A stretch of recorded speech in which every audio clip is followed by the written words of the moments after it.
My name is Carly Hammonds, and I have the honor and privilege of serving as the Director of Education and Youth Development for the Urban League of Hampton Roads. In my role, we help to meet students where they are, starting with our High Key Ready program, which serves 8th graders transitioning into high school.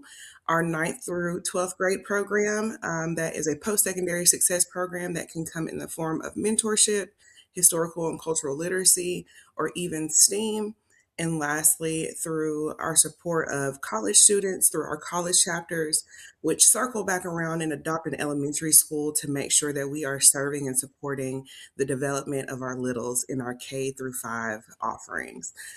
So it is my privilege to serve and also to be here today with our special guest, Lavonne Pledger, a Norfolk native and also a community activist. Lavonne, let's hear from you. Hi, everyone. It's a pleasure to be here with you all today. My name's Lavonne. I am a Norfolk native, born and raised. I'm a former St. Paul's resident of the Quad and a community activist. I organized around housing rights and food insecurity. Currently, I live and work in Boston, Massachusetts. I work for the Boston Housing Authority, which is the sixth largest housing authority in the country. I oversee three communities as the senior level Ross Service Coordinator. So essentially, my job is to link public housing residents to supportive services around self sufficiency. And that might look like case management, workforce development, access to technology and educational support, healthcare, fitness, and wellness, and also food insecurity. And I serve all ages, youth, and adults. Fantastic. My goodness, you have a full plate, don't you, Lavonne? I listen, I'm all around, baby. I try to do it all. I love that. A true heart of service. So you mentioned that you're a Norfolk native, specifically from the St. Paul Quad. Can you tell us about your experience growing up in Norfolk? So, well, my story actually starts before I was even born. My grandmother lived in Ghent in the 70s, and uh, she was part of those group of communities that were displaced. Once Ghent gentrified and kind of, gave some folks the boot, we relocated to Park Place, and then I came along. I lived in my grandma's house. I grew up around the rec centers. My cousin worked there, and between the library and the rec center, I was always hanging out. I was definitely there, part of the community. I won't say I was the most well behaved, but I was definitely well loved. So, I actually, once I grew up, I raised my children in Young Terrace, where I lived and worked, and now here I am. So, I love that. A long history of you and your family's presence in the Norfolk area. And I have a inching suspicion that that's also going to be a part of why you were so incredibly engaged and active in your community. So for our next question, um, because you were so active, which contributions are you most proud of here in Norfolk?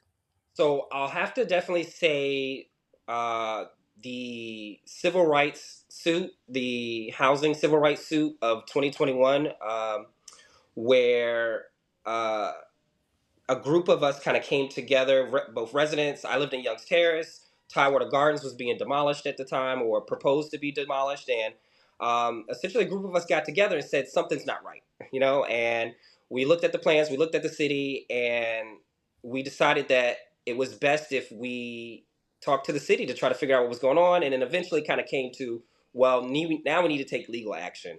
And it Mm, was the first civil suit of its kind against housing discrimination. And it essentially brought a voice to those that were looking to be displaced out of Tidewater Gardens, Young's Terrace, and Calvert Square. So what we did was we sued and we won, and that was definitely a big victory. It also led to some national network programming. I met Soledad O'Brien. I say between that and the second biggest thing was when I organized against food insecurity. Uh, a Save a Lot closed during the pandemic in 2020, 6 months in, and people were scared, frightened already, and now we lost a walkable grocery store. mm. So I pulled together resources, and I found out maybe 6 months ahead of time. So I was able to do what I do best and organize around that. And we distribute about 20,000 pounds worth of food between 2 weekends. Yes, it was very incredible during a pandemic, nonetheless. And I'm very, very proud of that. It brought a lot of attention, and I think it helped lead to a lot of more food options and solutions that currently are available now.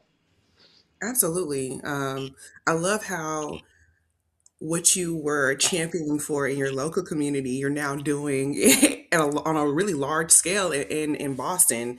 So there's this beautiful through line, this story of where your heart was here in Norfolk and how that heart has expanded to other communities, which is a beautiful thing. My heart definitely still belongs to Norfolk. I'm hoping that I'm gonna come out here and learn as much as I can and bring it back home. I love that. I love that. Continuing to feed the community. So, what shifted your trajectory from Norfolk to Boston? And this is kind of like a two-parter. To piggyback off of that, what role did the Urban League play in that change? So, essentially, after the lawsuit, and a fractured relationship with my city, cities don't really like it too much when you file lawsuits against them. So I decided it was time for a career change, going from working with the city to working, somewhere else. So I started looking for work, and I found it. I applied for my current position, and my boss was like, "That's the guy. That's the guy I need." So I got the job. I moved up here, and the Urban League definitely helped. They provided the first 2 weeks of my stay, and without that, I think that was very pivotal to me being so successful right off the bat. Going from living and being in public housing to organizing and doing my thing to, now I have a life and career and I'm headed back to school in the fall. So I'm really excited. And like I said, I hope to do as much as I can here, as best as I can to take it back home to Norfolk. And I definitely thank the Urban League for their contribution. Absolutely. I'm so grateful that the Urban League was able to support your transition. There's urban leagues across the country, and it's a Yes. beautiful way to see how this network is so strong to be able to support this transition. And it also connects back to our housing department. Housing and food insecurity seem to be the Essential. themes. Right. You Absolutely. cannot live your life, be who you are. You cannot, think about the next day or the week ahead without, having a secure place to live and food in your stomach. It's Yeah. just not possible. So speaking of how these basic needs can impact your daily life, do you have any advice for individuals that might be hesitant to seek help from organizations such as the Urban League of Hampton Roads? I think in today's climate, it is especially necessary to look towards that collective or that community resiliency that helps helps people grow and live, especially when you're faced with obstacles and confusion and everything that's going on today. If you need help, seek it, get it. There are plenty of organizations, and the Urban League is one of them. I know we have one up here, and I definitely have been in contact with them and trying to help my residents. If you're in need, just get it, just get the help. There are plenty of people out there that can support you, and there's no shame and no judgment. We listen and we don't judge. We definitely, everybody is definitely here to help you. Absolutely. And I tell people all the time, this is what we chose to do for a living. If we didn't have the heart to serve and the desire to see people thrive and to lift themselves out of a situation by being empowered, we wouldn't be here. So thank you for speaking power to truth and acknowledging that some people may face some shame, but the reality of it is that community saves lives. Um, so, really grateful for you being here with us today and sharing your story. Such a triumphant story of advocacy, impact, relationship, and community, and really just the desire for growth to be happening, whether it's for yourself so that you can continue to impact others, or whether it's for the individuals that you serve. So, such a beautiful story, such a beautiful life that you're living, and we're grateful for it. For those that are tuned in and listening, if you need assistance or are interested in getting involved or even want to share your own success story, you can visit us at ulhr.org.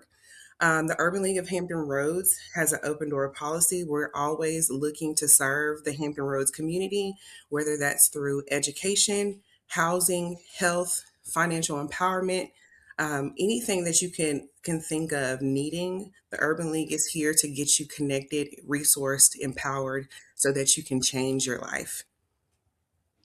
Amazing. Thank you so much. I appreciate being here with you all. I thank you for your time. Guys, just again, reach out if you need help. I can't urge you enough.